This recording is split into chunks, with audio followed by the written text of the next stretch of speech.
The process can't be stopped. Can't be stopped.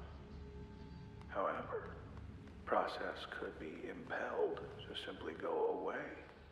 Take its business elsewhere. And we'll be well enough alone. As for the town, we'll have ourselves a blank canvas. And as for the transistor, we'll have ourselves a brush. So this is Fairview.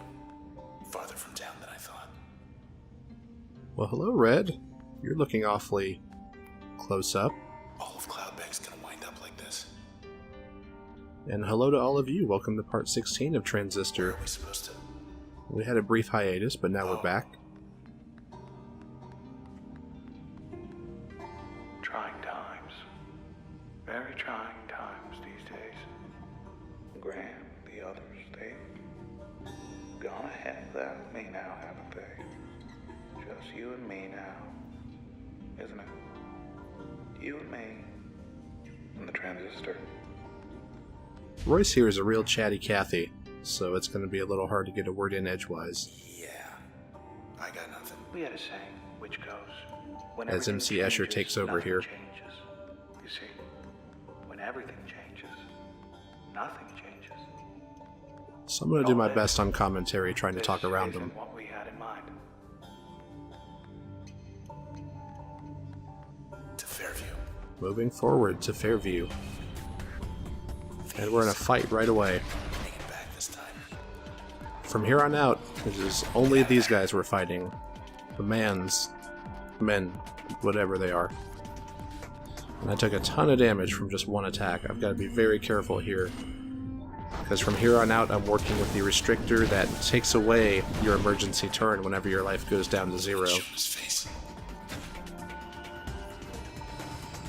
So what that means is, when my health hits 0, like it almost did just there, I lose a function right away.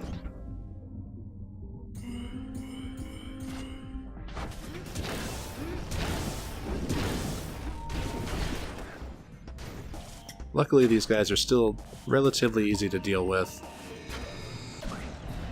Unfortunately, from here on out, there are no more solo fights. It's all groups. And that really throws a wrench into the works. Let's follow that TV. The process is just doing a job. Doing its job. Though I much preferred it when the process did mine. But our old friend Grant, I let him borrow it. And well, anyway, here we are. Yeah, here we are. Go for it. And there we go. More. There was a jump there, because the first time I came into this room, I triggered the fight right away without saving. And things didn't go very well. Exposed. This is round, I don't know, 3 or 4? All yours. We're just going to snipe this guy with Breach. Remember, Breach is one of the abilities we started the game with, and now we've come this far. It really shows how each ability retains its use throughout the game. A few more here. I know it's a little cheesy, standing back and just hitting him with long-range attacks, but you didn't see how the fights went before this. If you did, I think you'd understand.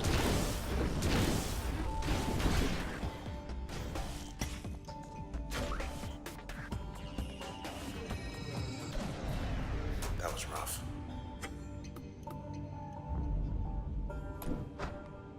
Notice how Royce's proxy gets a little shield whenever you get into a fight.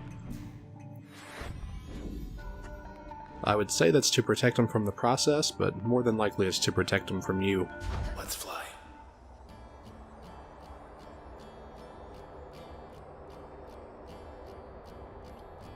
Everyone always said you could be anything you want in this town.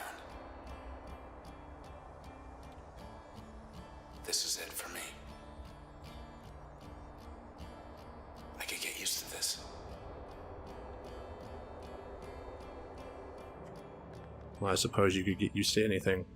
There's these traces inside the transistor. Everyday people once upon a time, but now, well, not quite themselves.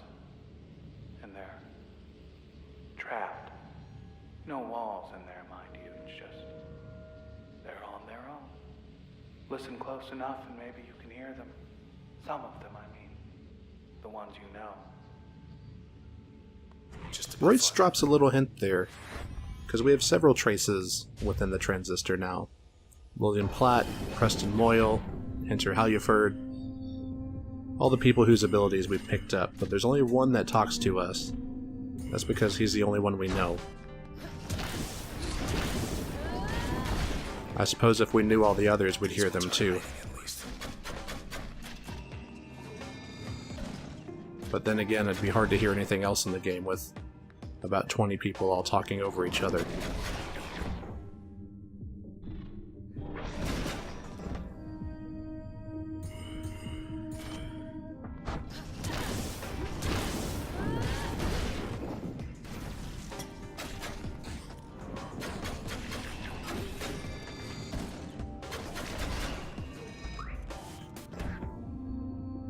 Let's clear out this last guy.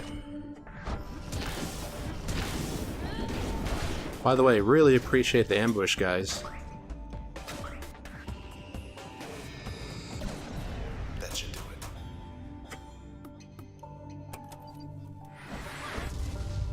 What do we have? So we took Flood right here. It's a damage over time ability.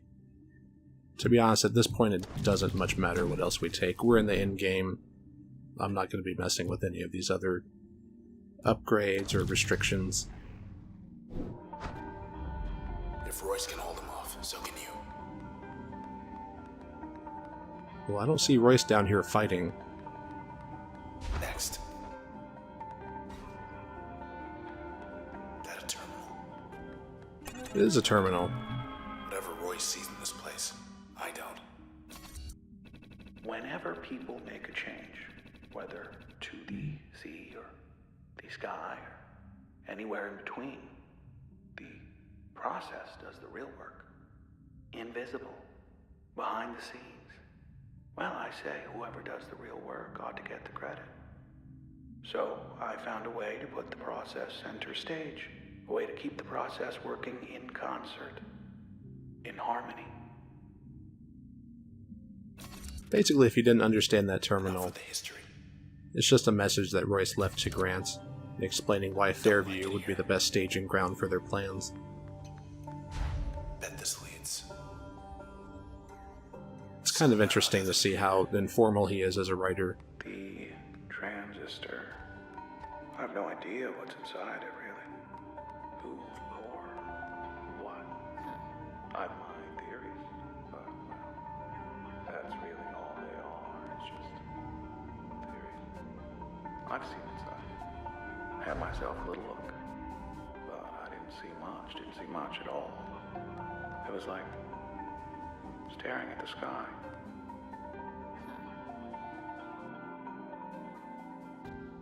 I like Royce's voice, but he does not make it easy to do commentary.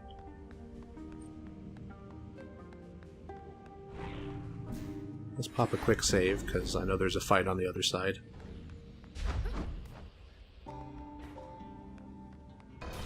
There they are.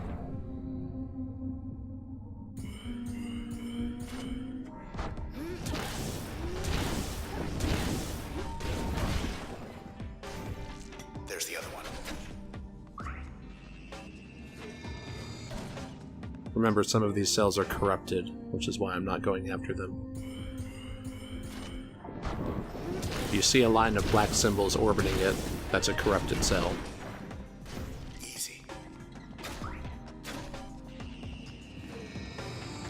I've also noticed the non-corrupted cells tend to have that little green outline whenever they're behind something. That's a good way to know which ones to grab. Alright, Royce, let's go. Clear. Which way? Grand, half my life. Principled, persuasive man. Fair very persuasive. I'll miss him. He appreciated my work, supported my endeavors. The Camerata, it was his idea. I was all for it at first. But then, well, I'd say the rest is history, but that's not quite the case.